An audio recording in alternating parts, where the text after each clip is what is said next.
चलिए शुरू करते हैं। मैं एक बात कहना चाहता हूं कि आज मुझे बहुत ज्ञान प्राप्त हुआ।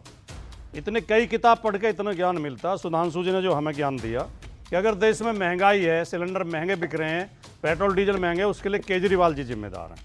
अगर जमाखोरी हो रही है तो उसके लिए अखिलेश यादव, झूठ मत बोलिए। मैंने उसके लिए अखिलेश यादव, जमाखोरी राज्यों का विषय है। मैं तो बिल्कुल शांति से सर इतना झूठ मत बोलिए। मैंने नहीं कहा केजरीवाल जिम्मेदार, मैंने कहा आपके राज्य में जमाखोरी है कि नहीं। मैं बोल लूं राज्य जमाखोरी मैं बोल लूं केजरीवाल शब्द ही मैंने नहीं बोला। इतना तो झूठ मत बोलिए। चलिए, आपने 10 बार कुलदीप जी से पूछा कि पंजाब में वो तो केजरीवाल नहीं बोला ना हमने, महंगा है। फिर आप क्यों झूठ बोल रहे हैं? आप 21 राज्यों में नहीं घटा रहे, एक राज्य के आपको जो हमने केंद्र में घटा दिया। क्या बात कर रहे हैं आप? और आपने तो बढ़ा दिया। हिमाचल ने बढ़ा दिया। उसका जवाब दीजिए। आप बोलिए। तो झूठ मत बोलिए कि केजरीवाल जिम्मेदार है। मैंने नहीं कहा केजरीवाल। कानूनी व्यवस्था अगर खराब है कहीं तो उसके लिए ममता बनर्जी जिम्मेदार है।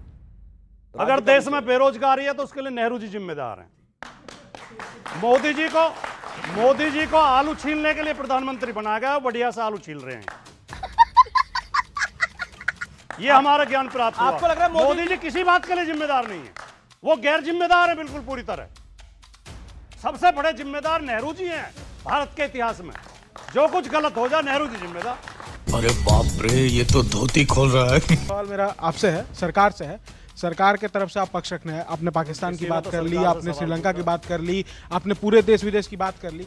आपने ये क्यों नहीं कहा कि दिल्ली में जो जमाखोरी हो रही है, जो दिल्ली में कालाबाजारी चल रही है, दिल्ली में 5,000 रुपए का सिलेंडर बिक रहा है, तो दिल्ली से हम शुरुआत करते हैं कालाबाजारी और जमाखोरी बंद करने का। पंजाब से शुरू कर लिए, पंजाब से शुरू कर लिए, हिमाचल से शुरू कर लिए। तो एक काम करते हैं ना, पंजाब हिमाचल सबको उठा करके जहां जहां जो बड़े बड़े नेता है कांग्रेस और आम आदमी पार्टी के, उनमें से किसी एक को प्रधानमंत्री बना दिया जाए। मोदी जी हट जाए। सीधी सी बात है। अगर मोदी जी को कालाबाजारी नहीं कम करवानी है दिल्ली में, या फिर उनके जो मुख्यमंत्री, ये बड़ी अच्छी बात कही आप। मेरा सर सवाल सुधांशु त्रिवेदी सर जी से है। सर मैं ये कहना चाहता हूं कि आपने कहा कि अमेरिका को साथ रख के चलना चाहिए। सर आप सच बात अभी कहा कि आप अमेरिका के साथ चलना चाहिए। से लड़ने को कह रहे हैं जो हमारा सबसे बड़ा ट्रेड पार्टनर है। आप एक बात बताइए, जो अमेरिका पाकिस्तान का साथ दे, जो बोले कि हमारे फाइटर जेट गिरे हैं, जो बोले हमारे पे 35% टैरिफ लगाए, जो हम पे मतलब पाकिस्तान का साथ ज्यादा देता है और हम पे बोलता है कि तुम्हें छूट है। सर वो देने वाला होता कौन है? हम अपने देश के वो है। मुझे कैसे भी करके निकाल मेरे भाई, मैं फंस गया हूँ यहाँ। मैं रामायण में भी देखा था, कई बार ऐसे मुद्दे आते हैं जहाँ पर पार्टी शांत हो जाती है। बी साइलेंट, क्योंकि वही आपकी ताकत है। कई बार कूटनीति में कहते हैं जो हम एक minute sir, let me complete sir, I didn't inter sir, मुझे खत्म कर लेने दीजिए। जो हम कहते हैं वो बहुत अहम है, जो नहीं कहते वो उससे ज्यादा है। बहुत बढ़िया बात है। एक सवाल, मैं बिल्कुल आपके पास आ रहा हूं, मैं आपके पास ही आऊंगा इसके बाद। लेकिन वोरा साहब, एक चीज बार बार इंडिया की फॉरेन पॉलिसी पे बड़े सारे क्वेश्चन मार्क लग रहे हैं। आपको क्या लगता है, हम कुछ सही कर रहे हैं या हम अधिकतर चीजें गलत कर रहे हैं? अधिकतर सही कर रहे हैं, कुछ चीजें गलत कर रहे हैं। कैसे आप कैसे समन्वय देखते हैं? मेरा मानना है सर कि आप मोदी को कैसे रेट करते हैं? 52 साल की कूटनीति में जो मैंने सरकारें देखी हैं, चाणक्य ने कहा था एक देश को अगर महान होना है सबसे पहले लीडरशिप उसकी ठीक होनी चाहिए। आई बिलीव, मेरा मानना है, मैं सच्चे दिल से कह रहा हूं, आज भारत के पास सर्वश्रेष्ठ लीडरशिप है सर।